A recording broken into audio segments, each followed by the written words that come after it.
There are a few things that I do that will pretty much guarantee a strong eye roll from my husband, Andrew. A prime example of this is when I am passionately describing the details of my friends' lives, all the updates, the new house, the pregnancy, the health issues, and Andrew starts rolling his eyes at me. I promise you that's not because he doesn't care. He is a very kind person and is interested in our friends. He's giving me a strong eye roll when he has realised that he has been patiently listening to a 20-minute story about a YouTube family vlogger. They are not your friends, he says. And as the reasonable party in this conversation, I follow quickly with the truth, but they feel like my friends. This isn't a bit. They are truly a handful of family vloggers who live in Utah. They're all related to each other and I am deeply invested in them. It's super niche, but I am interested in what's going on with their lives. I stay updated. As a Christian person, I even pray for them regularly. I'm intrigued by their social media circles and the particulars of their Mormon faith. I'll be buying groceries and see something that makes me think of them. All of this is friend behaviour. The only problem is that they don't know that I exist. I am in a parasocial relationship, completely one-sided, but also completely real. They obviously have impacted me, but never I them. And generally, I think that these Utah family vloggers are a wholesome influence in my life. So while Andrew might technically be right about them not being my friends, I've got him watching the vlogs now too, so I've clearly won. All in all, it seems that we have a confused view of influencers. We may think that they're superficial people without real jobs, but they are real people too, and that feels like a cruel generalization.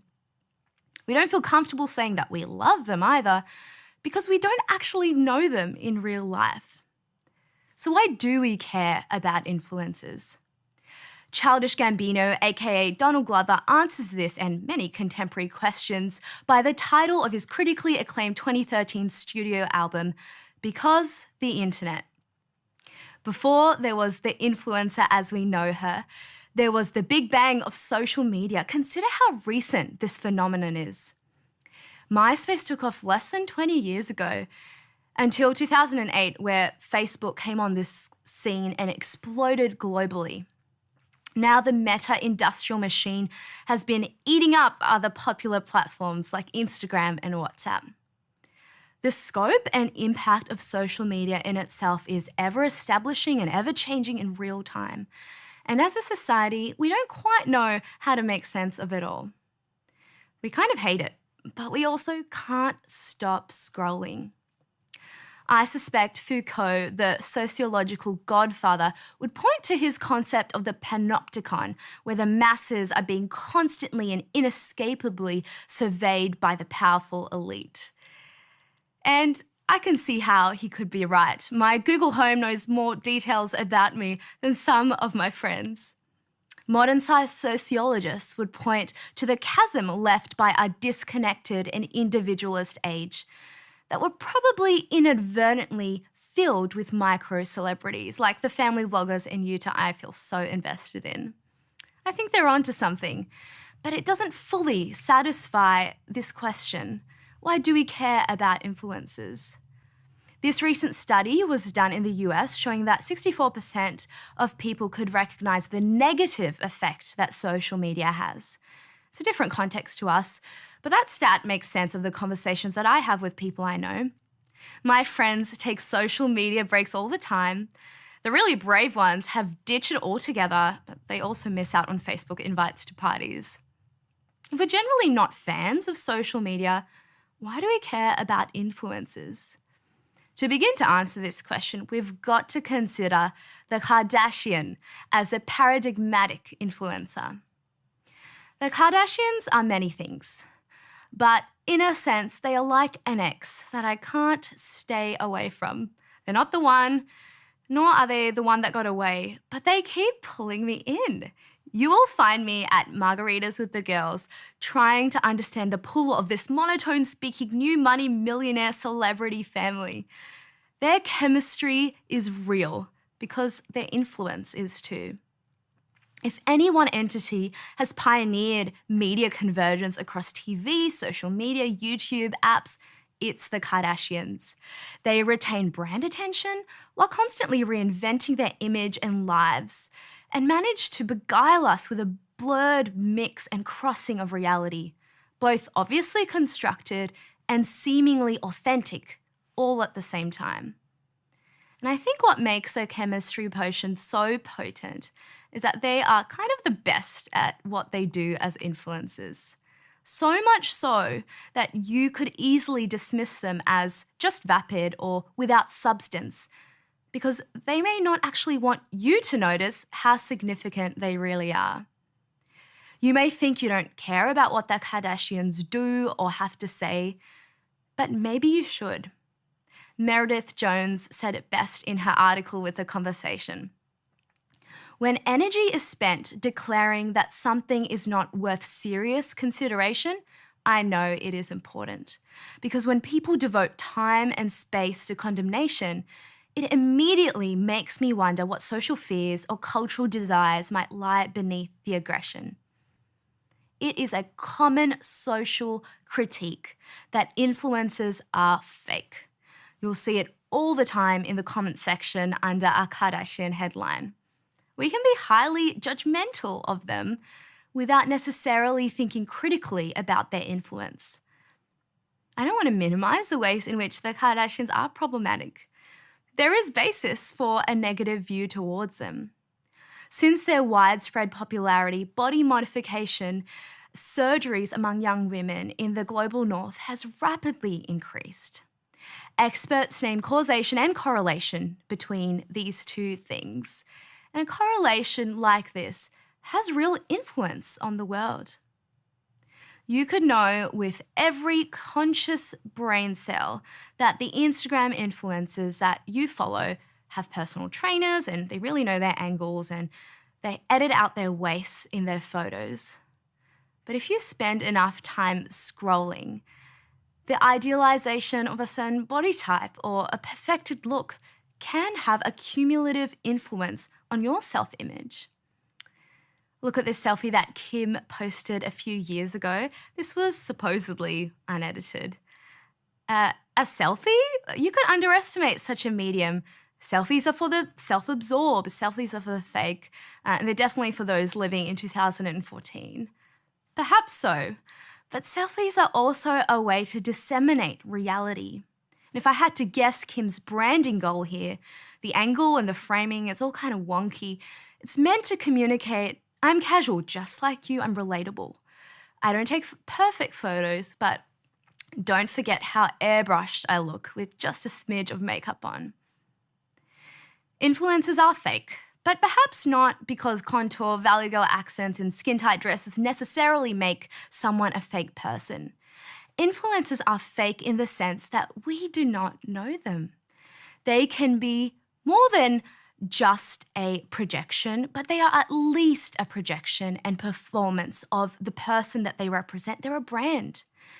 We may have a few mediated interactions with them, but always within the bounds of a parasocial relationship. Influencers have real influence, whether you're aware of it or not. We care about what they have to say, or we try not to care, because it is innately human to seek influence. There is both obvious and nuanced evidence that influencers have real influence. But of course they do. All influence is real influence.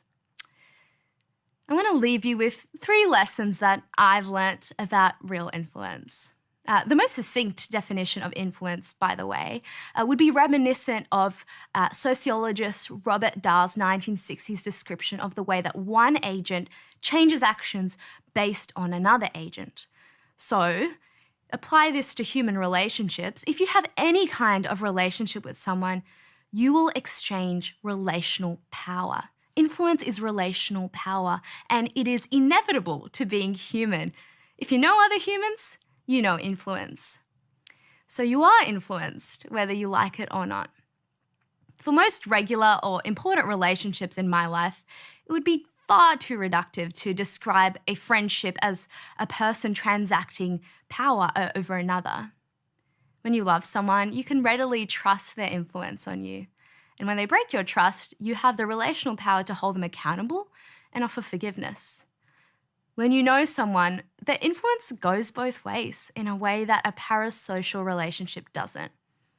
It is thought-provoking to consider how accountable the Kardashians might be for their great influence. It's fun to spend time investing in YouTube family vloggers.